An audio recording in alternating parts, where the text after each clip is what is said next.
One thing I've noticed is that people seem to have the same, you could say, problem over and over again. The same thing happening in their life over and over again. It shows up in different ways. Yeah. But they're not really aware of that. Right. And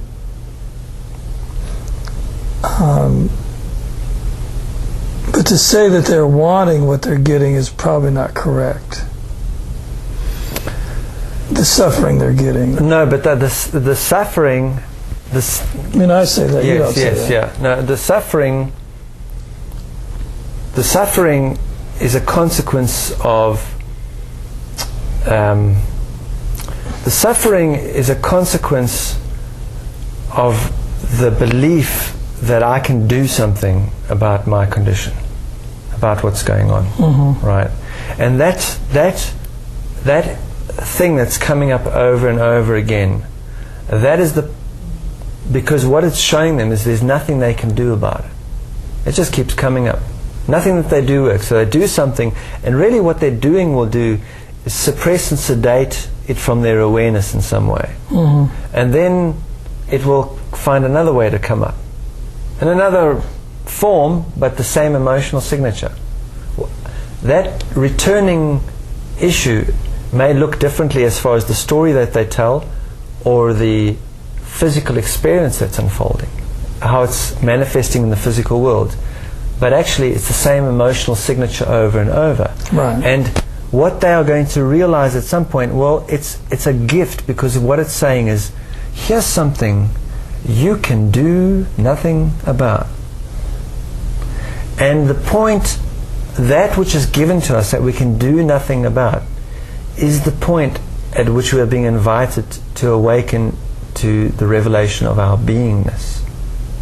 That's the very point, right, that is asking us to just be with it.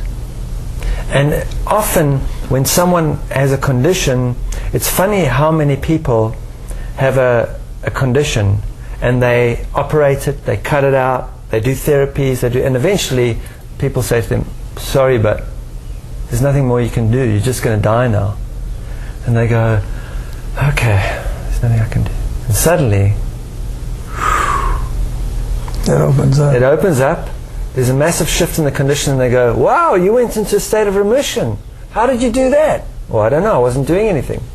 But for the first time, they were being without condition with that emotional signature.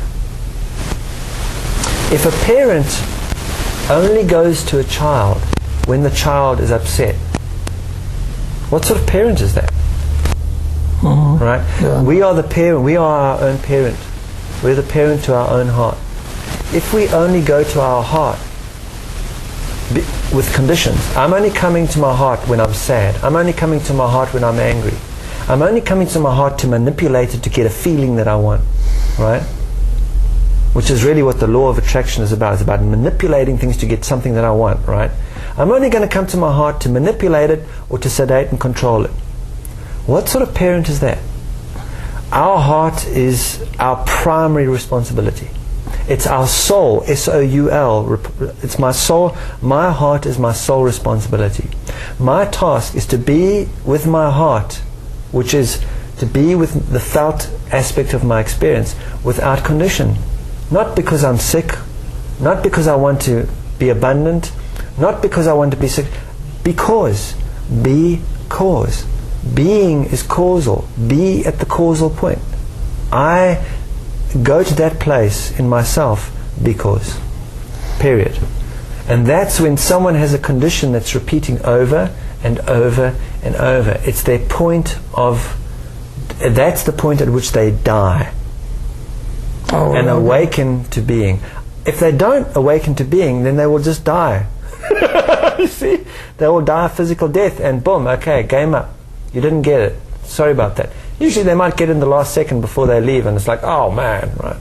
But actually, that point, the terminal, it's the point is that's the terminal of departure or arrival.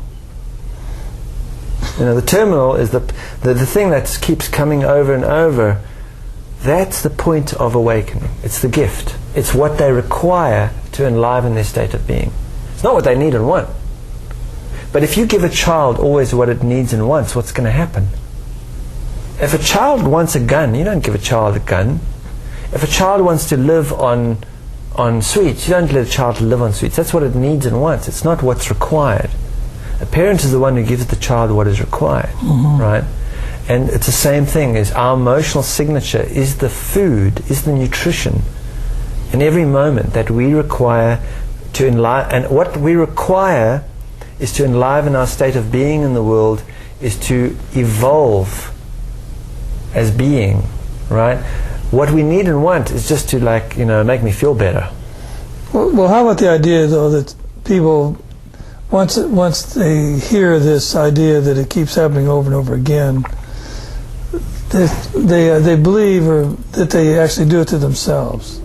In other words, I keep causing this to happen to myself over and over again.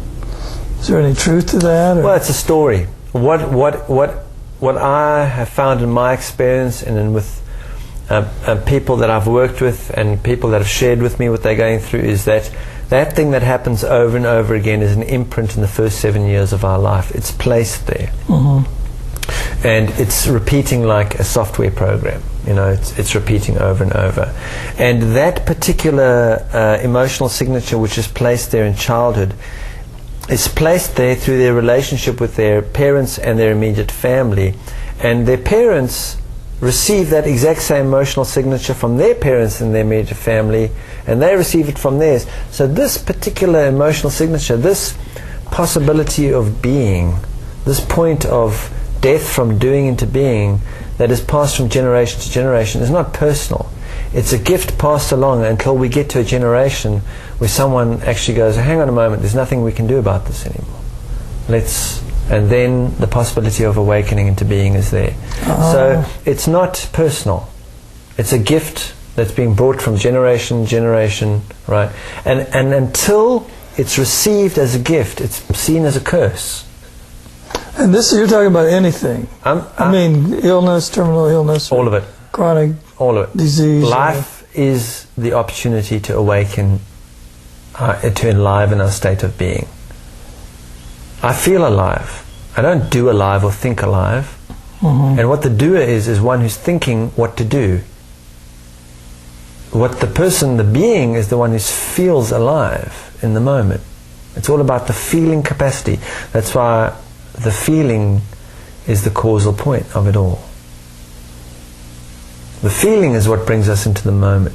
The feeling, the emotional signature, without my definition for being is to feel without condition. Right? So if I want to access the radiance of my being, I feel without condition.